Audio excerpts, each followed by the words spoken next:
আসসালামু আলাইকুম রহমতুল্লাহি ওয়াবারাকাতুহ। সম্মানিত দর্শক, আপনারা দেখছেন করোনা চিকিৎসা 2022 ইউটিউব চ্যানেল। আমি সঙ্গে আছি মোহাম্মদ শহীদুল ইসলাম। করোনা চিকিৎসা 2022 ইউটিউব চ্যানেল পক্ষ থেকে আপনাদের সকলকে জানাই আন্তরিক শুভেচ্ছা ও অভিনন্দন। আশা করি সকলে ভালো আছেন। আলহামদুলিল্লাহ, আল্লাহ তাআলার রহমতে আমি ভালো আছি এবং সুস্থ আছি। তো থাম্বনেল দেখে বুঝতে পারছেন আজকে কি নিয়ে আলোচনা করব। আজকের আলোচ্য বিষয় তবু আমি আরেকবার রিপ্লাই করতেছি। একটা জিন মানুষকে কিভাবে ধোঁকা দিতে পারে এবং কিভাবে মানুষের ক্ষতি করার চেষ্টা করে, এ সম্পর্কে আলোচনা। এটা নতুন একটা কৌশল, জিনের নতুন একটা কৌশল এবং নতুন একটা পদ্ধতি, যেটা আমি এই কিছুক্ষণ আগে একটা রোগী দেখলাম। রোগী চিকিৎসা করে ওই রোগীর অবস্থা এবং ওই রোগীর বক্তব্য অনুসারে এবং রোগীর সমস্যা অনুসারে রোগীর কি কি সমস্যা হয়েছে এ নিয়ে বিস্তারিত আলোচনা করব আপনাদের সাথে। আলোচনা শুরু করার পূর্বে আমার একটা রিকোয়েস্ট, আপনারা যারা এখনো পর্যন্ত আমার চ্যানেলটি সাবস্ক্রাইব করেন নাই, অবশ্যই সাবস্ক্রাইব করে আমার সাথে থাকবেন এবং বেল আইকনে ক্লিক করে রাখবেন, যাতে করে আমাদের নতুনত্ব সকল ভিডিওগুলো আপনারা পেতে পারেন। তো চলুন আমরা শুরু করি মেন আলোচনা। প্রথমত হলো, আমি যে রোগীটা দেখছি এই রোগীর আমি কিছুটা ডিটেলস, রোগীর কিছুটা সমস্যার কথা আপনাদেরকে আমি বলতেছি। এই রোগীটার চিকিৎসায় আমি যখন বসলাম তখন আমরা দুইটা মহিলা জিনকে পেলাম। রোগীটা মেয়ে, দুইটা মহিলা জিনকে পেলাম। এই দুইটা মহিলা জিনের মধ্যে প্রথমে একটা আসছে, এরপরে তাকে জিজ্ঞেস করলাম যে রোগীর কেন ক্ষতি করো। সে বলছে যে রোগীর ক্ষতি করি না, আমরা রোগী থেকে আমরা টাকা পাবো। কিভাবে টাকা পাবো, রোগী থেকে কি টাকা পাবা সে বলতেছে না। এক পর্যায়ে যখন আমরা তাকে শাস্তি দিলাম তখন সে বলতে বাধ্য হলো যে রোগী থেকে টাকা পাবে। এই রোগীকে একটা তাবিজ দিয়েছিল এরা। পরে আমি জানতে পারলাম এই রোগী গত ডিসেম্বরের 16 তারিখে, 2016 ডিসেম্বর 2024, এদিন এই রোগীর বাড়িতে দুইটা মহিলা আসছিল। সকালে ভোরে ভোরে দুইটা মহিলা আসছিল। ওই মহিলাদের থেকে ওই মহিলারা ওই রোগীকে ডাকছে।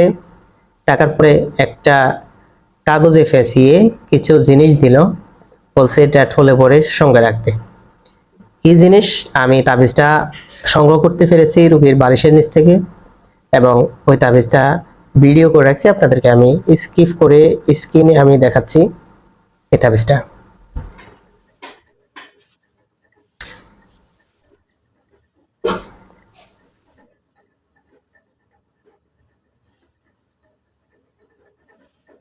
তো এই তাবিজের ভিতরে একটা কাগজ পাইলাম, যে কাগজে লেখা ছিল, লেখাগুলো এখন নাই, উঠে গেছে। এবং এখানে কয়েক ধরনের গাছের ঢাল, গাছের এগুলা পাহাড় থেকে সংগ্রহ করা কোনো গাছের ছোট্ট ছোট্ট টুকরা, এবং আর দুইটা কি জিনিস আমি এগুলা চিনতে পারি নাই। আপনারা যদি কেউ চিনেন তাহলে কমেন্ট বক্সে জানাবেন।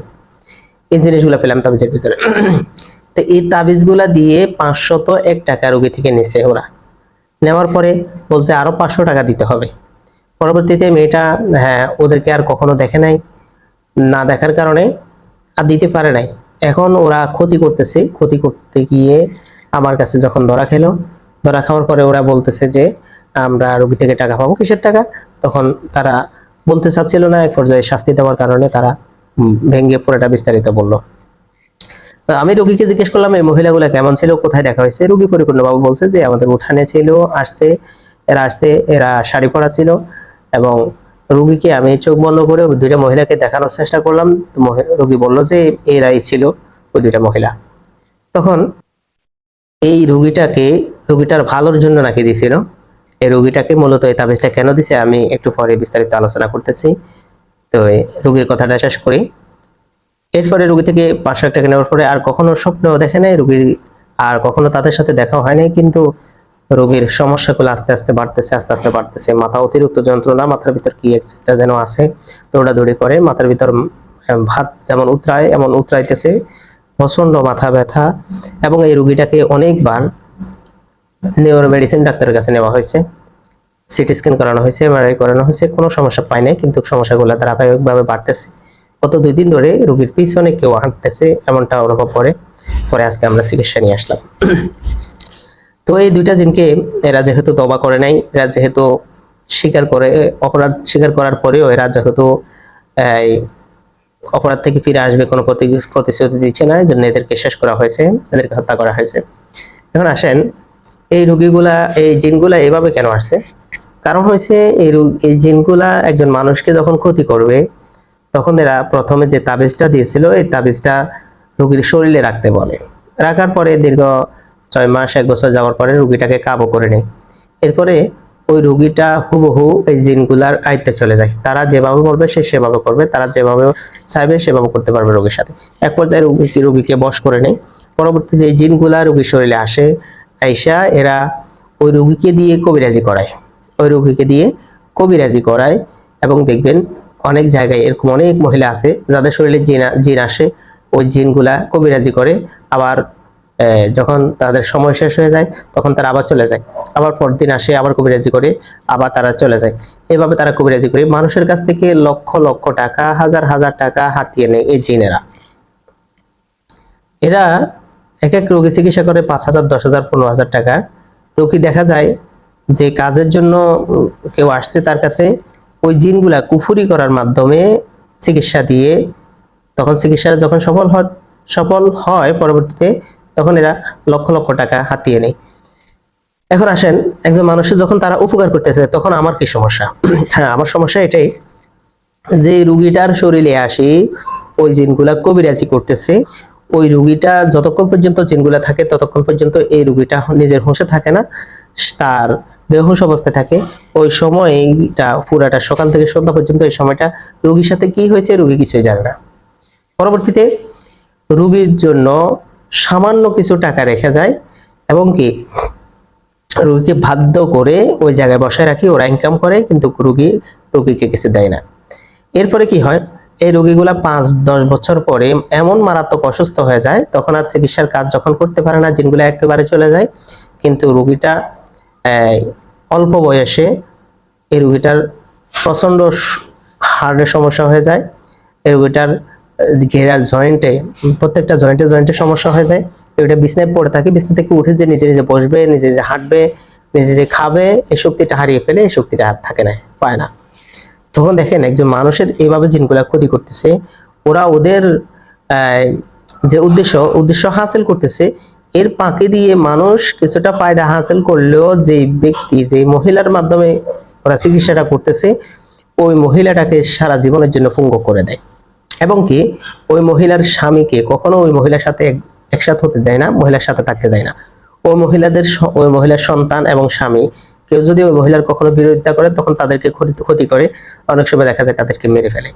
আমাদের হাতিয়ার এরকম একটা আমি কাহিনী শুনছিলাম, এটা বাস্তব কাহিনী, যে ওর স্বামী ওকে দিয়ে, ওই মহিলাকে দিয়ে বাড়িতে রান্না করায়, এজন্য ওর স্বামীকে পুকুরে সন্ধ্যাবেলা নামাইছে, তারপরে সকাল পর্যন্ত পানিতে ছিল শীতকালে। ওই জিনগুলা এই শাস্তিটা দিছে ওই স্বামীকে। এবং কি ওরা অনেক সময় সন্তানকে মেরে ফেলে এবং আর ভবিষ্যতে আর কখনো সন্তান হতে দেয় না। এবং ওই ফ্যামিলির কেউ যদি ওই মহিলার সামান্য বিরোধিতা করে তাদের ক্ষতি করে দেয়, যেটা স্বাভাবিক করা যায়। যেমন স্ত্রীকে স্বামী আদেশ করবে, আদেশ না মানলে স্বামী স্বাভাবিকত হয়তো রাগান্বিত হয় অথবা দুই একটা কথা বলে, এটা স্বাভাবিকত ফ্যামিলিতে হয়ে থাকে। এটার জন্য একজন মানুষকে মেরে ফেলা, একজন মানুষকে হত্যা করে দেওয়া, একজন মানুষকে মারাত্মকভাবে পঙ্গু করে দেওয়া, এই জিনিসগুলা কি আপনাদের কাছে ক্ষতিকর মনে হয় না? জিন কখনো মানুষের বন্ধু হয় না, হয় যারা মুমিন জিন আছে তারা। এবং জিন মানুষের কাছে উপকারের নামে ক্ষতি করার জন্য আসে। সাবধান থাকবেন, সতর্ক থাকবেন। এবং যে আমাদের এদিকে ওই রুগীটার সাথে কি হয়েছে, ওই মহিলাগুলাকে কেমন রূপে দেখছে, ওই মহিলাগুলাকে দেখছে ওই যে দাঁতে ফোক খোলায়, শিঙ্গা লাগায়, যে মহিলাগুলা যাদেরকে আমাদের নোয়াখালীর ভাষায় আমরা বেজনি বলি, বেরাজ্জা বলে কেউ, বেজগন্নি বলে কেউ, কোন জেলায় কি বলে আমি জানি না, তাও আমাদের নোয়াখালী জেলায় এটা বলে। তো এই বেরাজ্য এই মহিলাগুলা যারা শিঙ্গা লাগায়, তাদের পোক খোলায়, এই মহিলাদের রূপ নিয়ে আসে। তো শেষমেশ আমার পরামর্শ হলো, প্রিয় মুমিন মুসলমান ভাই বন্ধুরা, আপনারা বেজনি নামক এই মহিলাগুলা থেকে দূরে থাকবেন। কারণ শয়তান বা জিনও এদের রূপ ধারণ করে আসে অনেক সময়। এবং এই মহিলাগুলা তো স্বাভাবিকত সমাজে ধোঁকাবাজ হয়ে থাকে। এগুলার ধোঁকা সম্পর্কে বাস্তব অভিজ্ঞতা আছে আমার, যেটা আমাদের পাশের বাসা আমাদের আত্মীয়র ভিতরে সমস্যা হয়েছিল। আমি সেটা ইনশাআল্লাহ পরবর্তীতে অন্য কোনো ভিডিওতে আলোচনা করব ফাঁকে দিয়ে ইনশাআল্লাহ।